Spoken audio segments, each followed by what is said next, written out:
All right, so this video is for just where the mechanicals are and compartments to access those. So here's the bathroom. Actually, there's nothing really access-wise in here except the hidden medicine cabinet. This is on drawer slides. So soft close.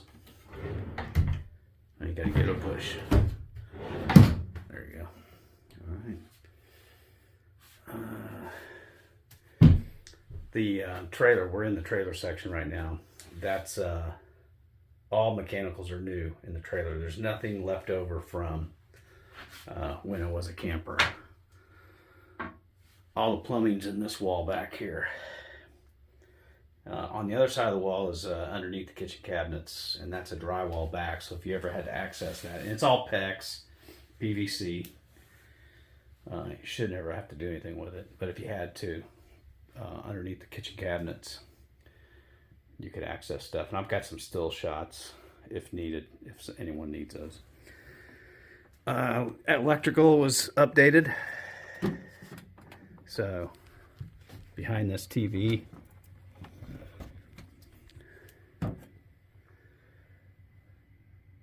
there's all, I didn't draw them in on the panel.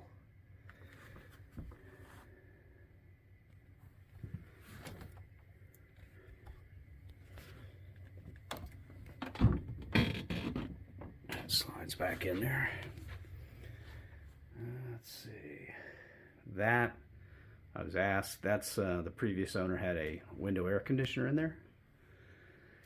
This is the mini split head unit. Works really well. I've got an emergency standby electric forced air heater in the kitchen. I'll show you. But you really don't need it. If it gets really cold, like for a couple of days in the teens, I'd kick that on because it might get a little cool in the kitchen. But and there's the remote thermostat for that. I keep it at 68 and keep it in the auto setting, and that seems to be the most efficient. All the manuals and everything are in the cabinet underneath the island in the kitchen. First switch is powers a junction box. Let me go ahead and show you that. I had yard lights right in front of that tree.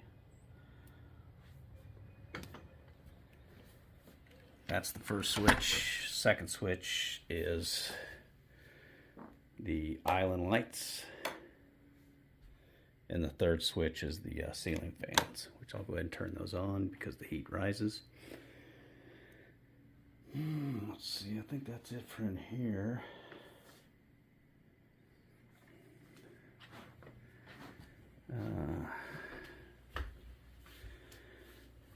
So the power from the panel to feed that back wall of the kitchen came over this bulkhead and comes down into this closet slash whatever you want. You can make this like a bunk room or whatever. There's pantry shelves back here. All the paint, I think it's all labeled for what the rooms were for touch up.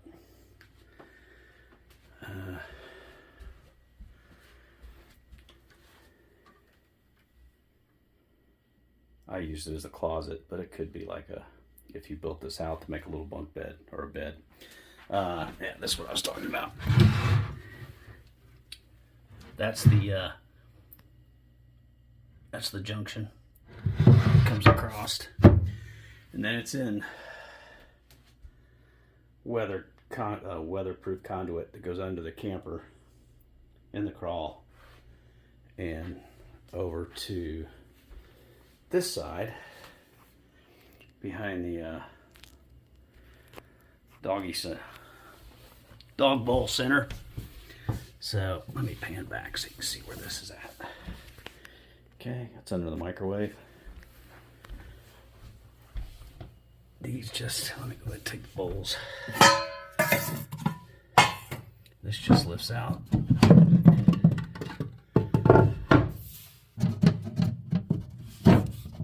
There's a little hole there, so you can grab it.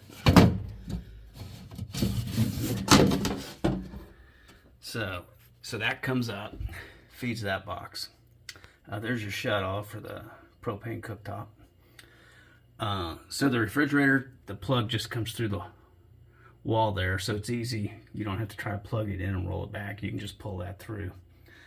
And then the microwave. And that Romex goes up to the GFI outlet outside.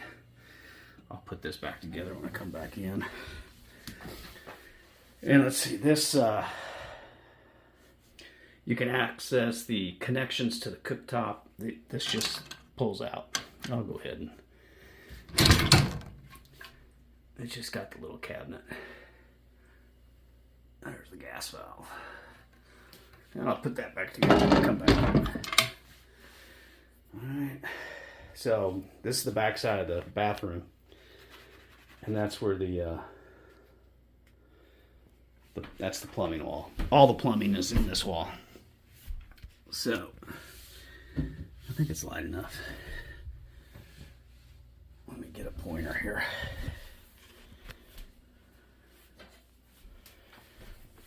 So,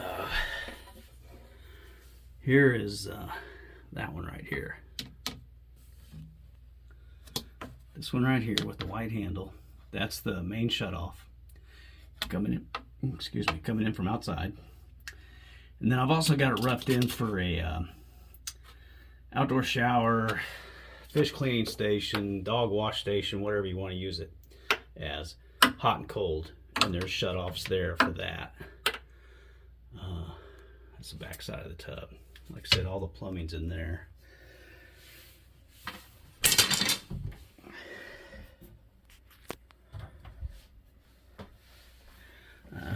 These are pull-out trays, soft close. And then the water heater is over on this side. And if you have to replace this, there's a shutoff up there for the water in. The pressure relief valve is, the drain goes directly underneath the camper, so if it ever did have to overflow, it just goes under, it goes outside, it doesn't flow in here. And then, no, I'm not pointing at it, right there. And then this, to drain the water heater, if you're going to winterize it, you just take that drain plug off, and that goes out to the ground underneath the camper as well.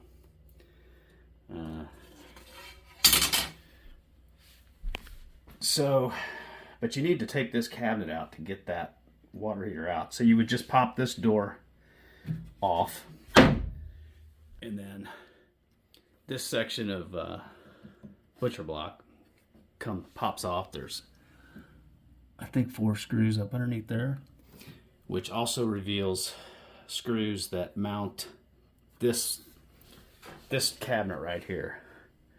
Oh, shoot, let me try. It's this cabinet from here to here. That's not, it's just screwed into this. There's screws back there. I think there might be one back in there, but you'll see it. If you're having trouble pulling it out, there's 1 screw left. So once you remove all the screws, it'll come out pretty easily. And then you can get the water heater out if you have to replace that, and everything goes back in. Whoop. Okay. So let me pause this and we'll go outside. Okay, let's go do the outside. So I'm going out the back door. So the shed is 20 by 12, and it's rough plumbed for a bathroom. And this has just been put in, so if you're out here looking at it, that ground is pretty soft. You almost have to let that, Mother Nature just kind of let that settle and fill it in, rake it smooth.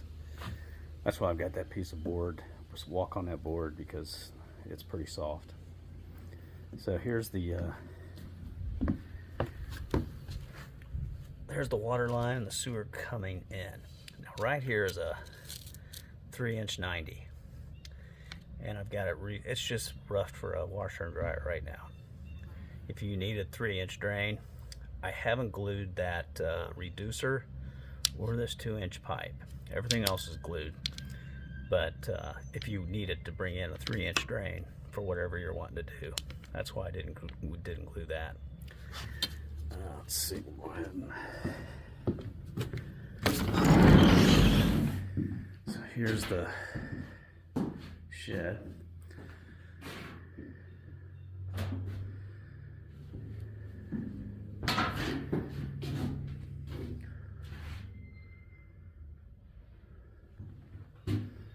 And there's a blueprint available that I planned.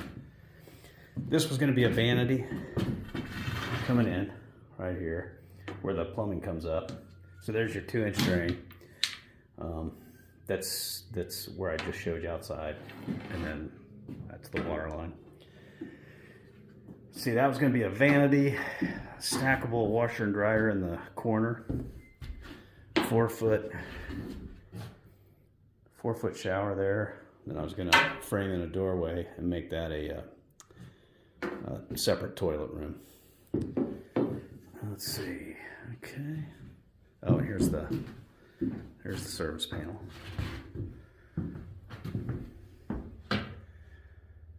Both panels inside and this one are in conduit out to the pedestal over here.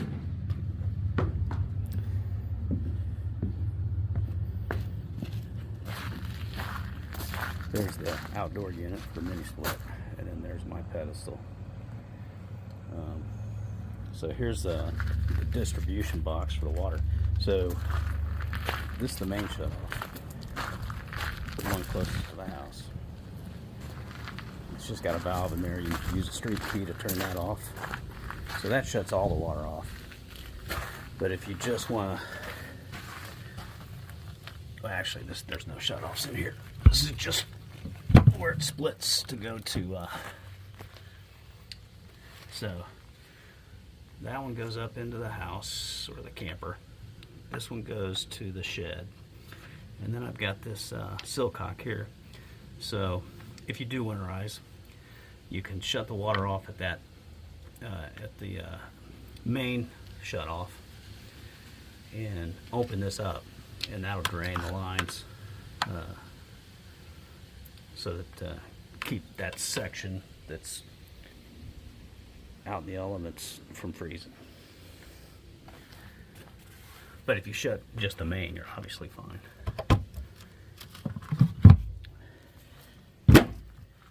And then here is, that's the hose bib. I left it long because I wasn't sure what I was going to do here, if I was going to do an outdoor shower or what. So that's why that's out like that. And then there's the two hot and cold. I don't have shutoffs on them because I did winterize it last winter, and I wanted to empty those. So they're charged. They're just shut off there and the shut off inside. I think that's about it. Like I said, I have a bunch of still shots of plumbing in the wall and stuff if need be. So let me know if you need anything. Thanks.